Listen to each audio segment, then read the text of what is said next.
China landed a remotely piloted spacecraft on the Moon on Saturday, state media reported, in the first such soft landing since 1976, joining the United States and the former Soviet Union in managing to accomplish such a feat. Scientists burst into applause as a computer-generated image representing the spacecraft was shown landing on screens at a Beijing control center, state broadcaster China Central Television, CCTV, showed on Saturday, 12 days after Chang'e-3 blasted off on a Long March 3B carrier rocket. Landing was the most difficult part of the mission, the Chinese Academy of Sciences had said in an online post written on the official Chang'e-3 Weibo page. The probe, which was fitted with shock absorbers in the legs to cushion the impact of the landing, performed a free fall for the crucial final few meters of descent. Chang'e-3 is completely relying on auto-control for descent, range and velocity measurements,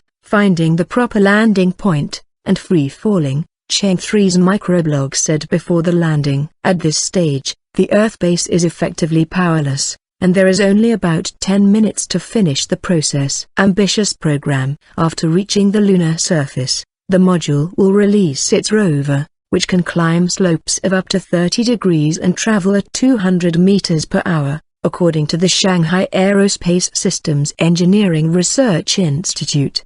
The landing will mark the latest step in an ambitious space program, which is seen as a symbol of China's rising global stature and technological advancement, as well as the Communist Party's success in reversing the fortunes of the once impoverished nation. It has moved in lockstep with its emergence as a major global economic and political power. The dream for lunar exploration once again lights up the China dream, Xinhua news agency said in a commentary. In its most recent manned space mission in June, 3 astronauts spent 15 days in orbit and docked with an experimental space laboratory, part of Beijing's quest to build a working space station by 2020. The official Xinhua news service reported that the spacecraft had touched down in the Sinus Iridum, or the Bay of Rainbows, after hovering over the surface for several minutes seeking an appropriate place to land. A soft landing does not damage the craft and the equipment it carries. In 2007,